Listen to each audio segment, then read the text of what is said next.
거기에 동그라미 쳐가면서 외우는 거랑 얘가 도대체 뭔가라고 하는 본질을 아는 거랑 다르거든요. 그래서 저는 막 구역 지정은 뭐고 기본 계획은 뭐고 막 이런 게 중요한 게 아니고, 사실은 그게 중요하긴 하지만 그 안에 어떤 그 숨은 뜻과 이미지와 어떤 메커니즘과 뭐 그런 그것만의 뉘앙스와 이런 것들, 행간을 읽는 걸 좀 해야 되는데, 사람들이 이제 지구 단위 계획을 좀 잘못 이해하시는 분들이 있어서 이거를 좀 짚어드릴게요. 이게 원래 옛날에 2001년도인가 2002년도인가 예, 뭐 1종 지구 단위 계획, 2종 지구 단위 계획 해가지고 뭐 도시 지역은 어떻고 뭐 도시 지역이 아닌 데는 어떻고 뭐 그다음에 뭐 국토기획법에서 뭐 도시 관리 지역 되게 복잡한 게 있는데, 공인중개사 시험 보면 이제 그런 게 다 있는데, 그게 어떤 의미 맥락을 가지고 있냐면, 그냥 간단하게 생각해서 두 가지 측면이라고 보시면 될 것 같아요. 한 가지 측면은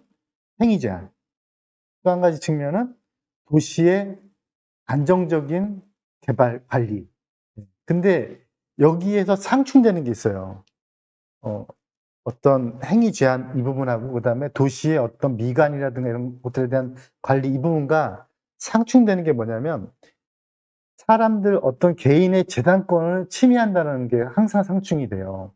근데 국가가 보기에, 또는 도시가 발전되는 방향을 보기에, 또는 어떤 정치 이반자가 보기에 여기는 아파트를 지었으면 좋겠는데, 여기는 오피스텔 업무지구 지었으면 좋겠는데, 여기는 좀 문화시설이 많이 만들어지는 좀 그렇게 지었으면 좋겠는데, 그렇게 유도할 수는 있지만 그렇게 지어라라고 강제할 수 있는 법령이 없다 보니까, 내 재산 가지고 내가 짓겠다는데, 이 개념에서 이제 한 단계 캡을 씌운 게, 당신 땅에 당신이 집을 짓는 거는 다 괜찮아. 그런데 용도 지역, 용도 지구제에 맞춰서 여기는 뭐 혐오 시설이 안 되고, 여기는 뭐 축사 같은 게 안 되고, 막 이런 것들을 토지 이용 계획 확인해서 정해 놓은 게 제 1차적인 가이드라인이에요.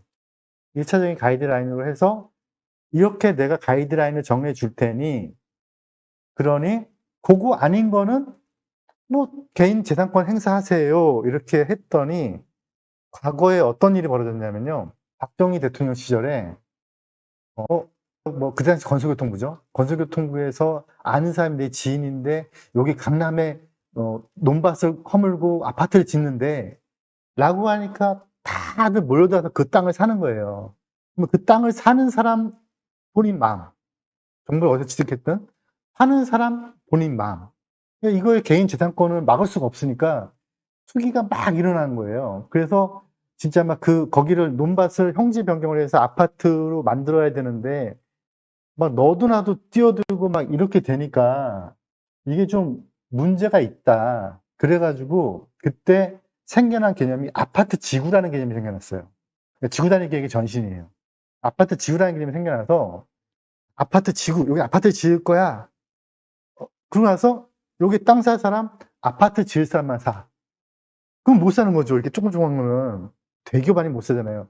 그런 식으로 행위 제한 비슷하게, 그래서 약간 헌법에서 얘기하는 개인 재산의 행복 추구권, 그 다음에 또 헌법에서 얘기하는 공익적 목적, 이 중간선을 잘 타고 간 게 그때 아파트 지구라는 개념이었어요. 아파트 지구라는 개념이 투기를 막으려고 만들어진 거거든요.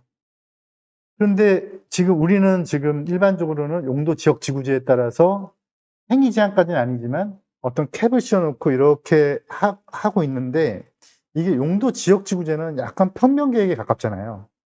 입체 계획도 필요한 거예요. 그래서 입체 계획과 또 미관 계획까지. 옛날 대학로 같은 경우에는, 대학로 지구 단위 계획 같은 경우는요, 여기는 건물을 지을 때 빨간색 건물로 지으면은 뭐 가점을 주고 막 이랬어요. 그래서 대학로 같은 경우는 흥사담부터 시작해가지고 다 빨간색 건물들 많이 지었잖아요. 그게 유도하는 거예요, 유도. 그러니까 내가 재산권을 막지는 않아. 그런데 이렇게 짓는 거는 좀 해줄게. 그런 개념에서 이제 약간 용도 지역 지구제보다 한 단계 좀 더 한 단계 더 캡을 세우는 입체적 계획의 미관 계획까지 들어가는 게 지구 단위 계획의 이제 개념인데, 요 지구 단위 계획의 개념하고 또 비슷한 게 뭐가 있냐면, 도시 재정비 촉진을 위한 특별법에 보면 존치 정비, 존치 관리가 있잖아요. 이건 또 뭐냐면, 여기가 재개발됐으면 좋겠어.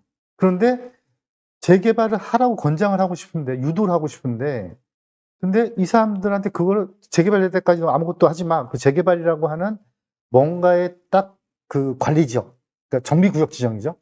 정비구역 예정구역을 딱 씌워서 너는 아무것도 하지 마. 이렇게 해버리면 좋겠는데, 딱 보기에 재개발로 지정하기에는 아직은 좀 뭔가가 안 맞아. 근데 곧 재개발로 가는 게 옳겠어.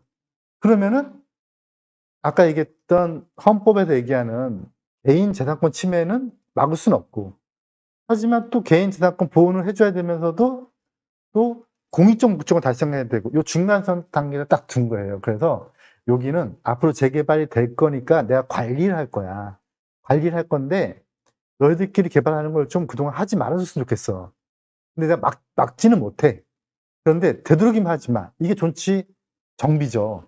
그래서 존치 정비적으로 보면은 그 지구단위 계획 도면을 보면은 다 선이 쭉쭉 그어져 있다고요. 네 집하고 네 집하고 네 집하고 네 집하고 같이 짓는 건 내가 허용할게. 예. 근데 같이 안 짓는 거는 허용 안 해. 예. 그러면은 사람은 다 옆집하고 싸우잖아요. 다. 예? 윗집하고도 싸우고 다 싸우잖아요. 그러니까 못 짓는 거예요. 그러면 못 짓는 상태로 오래 가면은 재개발 요건에 대해서 점점 재개발 지역이 되는 거죠. 근데 요거보다도 또 안 되는 지역을 존치 관리라고 해서 이거는 허용을 해줄게요. 그 대신에 좀, 내가 원하는 이런 걸로 짓겠다고 하면 좀 혜택을 많이 줄게, 인센티브를. 그 대신에 아니면은 그냥 용도 지역, 지구지역 지어 그냥. 그 대신에 이거 짓지 마, 이거 짓지 마, 이거 짓지 마 이렇게 하는 거죠. 그래서 지구 단위 계획 도면은 뭐뭐 하지 말라랑 뭐뭐 권장이라는 표현이 있어요. 네, 그래서 권장은 그거 해주면은 인센티브 주겠다는 뜻이고요. 뭐뭐 하지 말라는 건 그거 하지 말라는 뜻이에요. 그래서 용도 지역제 지구제에 한 단계 캡을 한번 더 씌웠다라고 보시면 돼요. 이게 지구 단위 계획. 그러니까 제가 이런 표현했죠. 어떤 개발 계획이 만들어질 때 그 개발 계획의 그림을 그리는 단계가 있고 그 개발 계획을 실현하는 단계가 있거든요. 그림을 그리는 단계는 뭐 여기는 뭐 몇 층까지 지어, 여기는 뭐 빨간색 벽돌을 해, 여기는 창문을 더 넓게 내면은 뭐 인쇄부를 더 줄게, 여기다 공원을 하면은 뭐 용적률 곱하기 몇 프를 더 줄게, 이런 게 있고, 그게 아니고 그다음에 이제 정비 계획처럼 이제 통으로 이렇게 묶어서 이제 뭐를 이제 하지만 이제 이런 개념이 있는 거잖아요. 그런데 지구 단위 계획은 용도 지역 지구제에다가 한 단계 더 캡을 더 씌웠는데 얘는 말 그대로 그 그림이고 이 실행을 누가 하느냐. 실행을 어떻게 하느냐. 실행하려면 토지성 소유자가 이렇게 모여서 하면 되잖아요. 소유자가 모여서 내가 내 땅이야. 내 땅이면 내가 하면 되지 그냥. 그죠? 내 땅이 내가 하면 돼. 근데 내 땅이 남아있는 게 아니고 여러 사람이 같이 겹쳐 있어. 그러면은 이때부터는 뭐 조합을 결성한다든가 토지등 소유자 방식으로 시행자 지정을 한다든가 업무 대행자를 한다든가 뭐 여러 가지 방법이 있을 거잖아요. 신탁사를 부른다든가 뭐 그런 방법이, 이런 게 실행 방법이 도정법이라고 보시면 될 것 같아요. 그래서 지구 단위 계획이 있다라고 하면 얘는 그림을 세분화시킨 거고요. 요것에 대해서 뭔가를 진행할 때는 뭐 지역조합이 됐든 도시개발이 됐든 재개발이 됐든 다른 방법론을 하는 거예요. 그런데 이런 게 있어요. 이렇게 특별계획으로 지정된 거 있죠. 이렇게 지구단위 계획 보면 이거는 일반 지구단위 계획에 보면 예를 들어서 막 점선을 이렇게 엮어놨잖아요. 이렇게 보니 자주 이렇게 선을 엮어놨죠. 이렇게. 예. 선을 엮어놓은 게 뭐냐면 합동 개발해. 예, 너 혼자 개발은 안 돼. 그 대신 합동 개발하는 게 권장이야. 또는 의무야. 뭐 이런 것들을 엮어놓은 건데 이런 것들은 딱 봤더니 소유자가 한 명이야. 또는 혼자 개발이 충분히 가능해. 그럼 이걸 제한을 못 가하잖아요. 네, 그럴 때 특별계획을 넣는 거예요. 그래서 여기는 너 혼자 할 수 있으면 해. 그 대신에 이거 하지 마, 이거 하지 마, 이거 하지 마. 내가 특별하게 관리할 거니까. 그런데 여기 특별계획의 상세 도면을 보면 그러면 이런 내용이 있거든? 그건 맞춰서 좀 해줘. 근데 맞춰주면 내가 더 줄게, 더 줄게, 더 줄게 이렇게 되는 거예요. 이게 이제 지구단위 계획 개념이고, 그러면 지구단위 계획 구역 안에 이런 지역을 보면 우선 첫 번째 캡 용도 지역 지구제는 지어진 거죠. 지구 단위 계획에 의해서 이제 인센티브라든가 용적률 체계가 있어졌죠. 그렇게 지으면 되는 거예요. 그렇게 집을 지으면 돼. 근데 만약에 여기다가 재개발하고 지으면 어떻게 돼요? 그걸 막을 수는 없잖아요, 또. 네. 다른 캡이 안 씌워져 있으니까 막을 수가 없잖아요. 그러면 거기에 맞는 지구 단위 계획을 재수립해야 돼.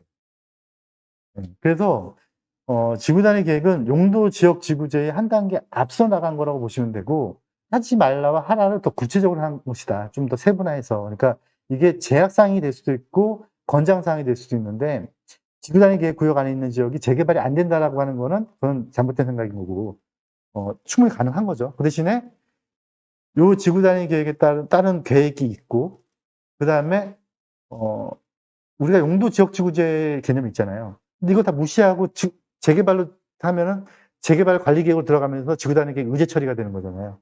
그래서 다시 그림이 그려지는 거잖아요.